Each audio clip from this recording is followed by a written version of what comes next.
आज हम मानव भूगोल की दिलचस्प दुनिया में उतरने वाले हैं। हम जानेंगे कि पृथ्वी के साथ हमारा रिश्ता असल में है कैसा और ये कितना पेचीदा है। तो चलिए एक बहुत ही बुनियादी सवाल से शुरू करते हैं। एक ऐसा सवाल जो इस पूरी चर्चा की जड़ में है। क्या हम अपने पर्यावरण की देन हैं या फिर हमारा पर्यावरण हमारी देन है? मतलब कौन किसको कंट्रोल कर रहा है? यही सवाल समझिए मानव भूगोल का दिल है। इस सवाल को बेहतर समझने के लिए हम दो बिल्कुल अलग अलग दुनियाओं में चलेंगे। एक कहानी है बिंदा की, जो भारत के घने जंगलों में रहते हैं, जहां जिंदगी पूरी तरह से प्रकृति की ताल पर चलती है।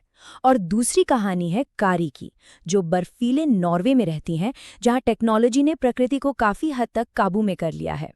इन दोनों की कहानियां हमें हमारे ग्रह के साथ हमारे रिश्ते के दो बिल्कुल अलग पहलू दिखाएंगी। तो अब सवाल उठता है कि ये मानव भूगोल आखिर है क्या? चलिए अब समझते हैं कि ये फील्ड ऑफ स्टडी असल में है क्या और ये इन सवालों से कैसे निपटता है। देखिए, सीधे सीधे कहे तो मानव भूगोल इस बात की पड़ताल करता है कि हम यानी इंसान और हमारी फिजिकल दुनिया यानी पृथ्वी, इनके बीच रिश्ता क्या है।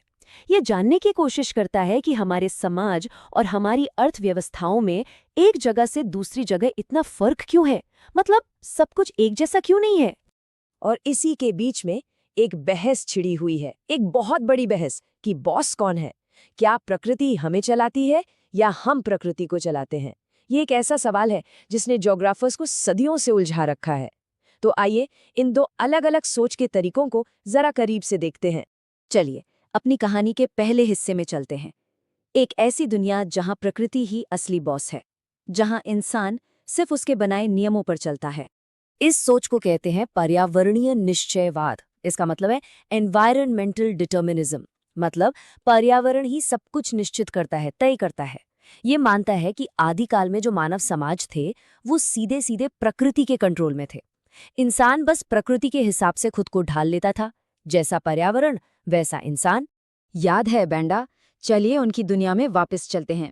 बैंडा रहते हैं मध्य भारत के अबुझमाड़ के घने जंगलों में, एक ऐसी जगह जहां उनका जीवन जंगल की लय से पूरी तरह बंधा हुआ है। वो अपने पर्यावरण के साथ इतने घुल मिल गए हैं कि उन्हें प्रकृति के अनुकूल मानव या नेचुरलाइज्ड ह्यूमन कहा जा सकता है।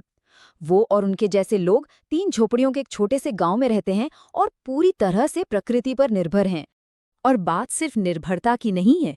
बेंदा के लिए जंगल सिर्फ खाने पीने का जरिया नहीं है, बल्कि एक जीती जागती शक्ति है।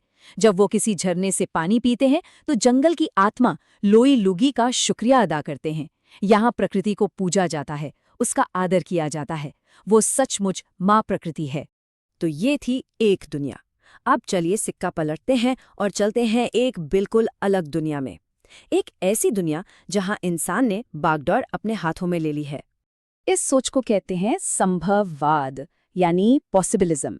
ये विचार कहता है कि देखो, पर्यावरण हमें मजबूर नहीं करता, वो तो बस हमें मौके देता है, संभावनाएं देता है। और फिर ये हम पर है, हमारी टेक्नोलॉजी और कल्चर पर है कि हम उन मौकों का इस्तेमाल कैसे करते हैं।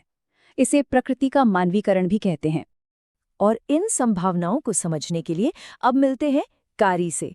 कारी नॉर्वे के ट्रॉनहाइम शहर में रहती हैं। अब सोचिए, नॉर्वे की सर्दियां, मतलब तेज बर्फीली हवाएं और कई महीनों तक घना अंधेरा। लेकिन क्या इससे जिंदगी रुक जाती है? नहीं, टेक्नोलॉजी यहाँ काम आती है।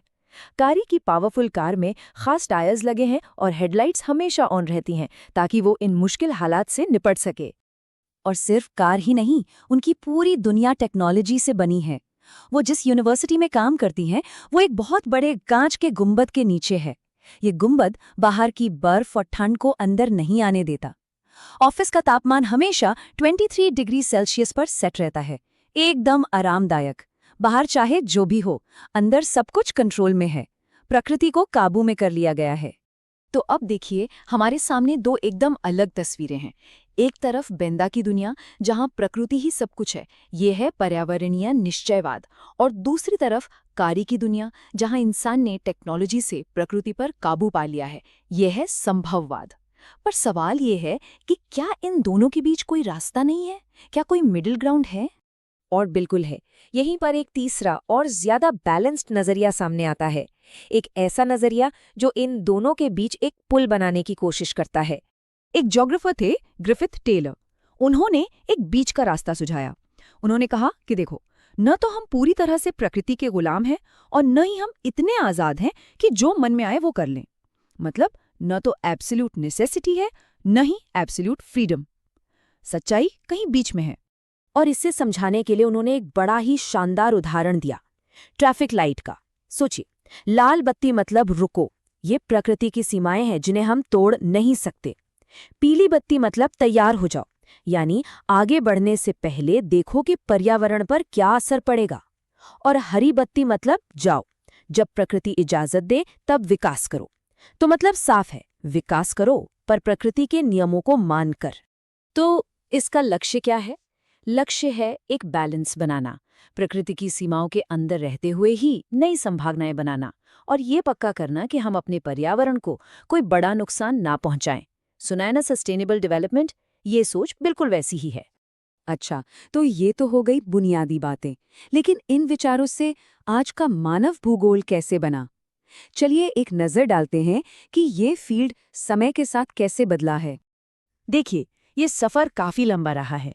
शुरू में जब कॉलोनियल पीरियड था तो बस नई जगहों को खोजना और उनके बारे में लिखना ही भूगोल था। फिर 1930s में हर इलाके की अपनी खासियत पर जोर दिया गया। 50s और 60s में आई क्वांटिटेटिव रेवोल्यूशन, जब कंप्यूटर और आंकड़ों का जोर शोर से इस्तेमाल होने लगा। 70s तक आते आते मामला और गहरा हो गया। मानवतावादी, रेडिकल और व्यवहारवादी सोच ने गरीबी और असमानता जैसे मुद्दों को सामने रखा। और 90s में पोस्ट मॉडर्निज्म ने कहा कि कोई एक बड़ी थियरी सब कुछ नहीं समझा सकती। और आज का मानव भूगोल, अरे ये तो कई सारे सब्जेक्ट्स का एक जाल है। ये सिर्फ नक्शों की पढ़ाई नहीं है। जैसे सामाजिक भूगोल को ही ले लीजिए, ये समाजशास्त्र, मनोविज्ञान, इतिहास, अर्थशास्त्र, इन सब से जुड़ा हुआ है। तभी तो हम समझ पाते हैं कि हमारा समाज कैसे काम करता है। ठीक इसी तरह आर्थिक भूगोल, इकोनॉमिक्स और बिजनेस स्टडीज से जुड़कर ये बताता है कि पैसा और व्यापार कैसे काम करते हैं। और राजनीतिक भूगोल तो पॉलिटिकल साइंस और मिलिट्री साइंस तक से जुड़ा है, जो देशों की सीमाओं और उनके आपसी रिश्तों को समझने में मदद करता है। सच कहें तो मानव भूगोल आज सोशल साइंसेज के एक चौराहे जैसा है। तो घूम फिर कर हम वापस वहीं आ जाते हैं, बेंदा और कारी की दुनिया पर। बेंदा की दुनिया जो प्रकृति के साथ तालमेल बिठाकर चलती थी, वो सिकुड़ रही है, और कारी की दुनिया जो टेक्नोलॉजी पर आधारित है, वो फैलती जा रही है। तो सवाल ये उठता है कि हम सबके लिए सही रास्ता क्या है? क्या हम तरक्की भी करें और अपने ग्रह को भी बचाएं?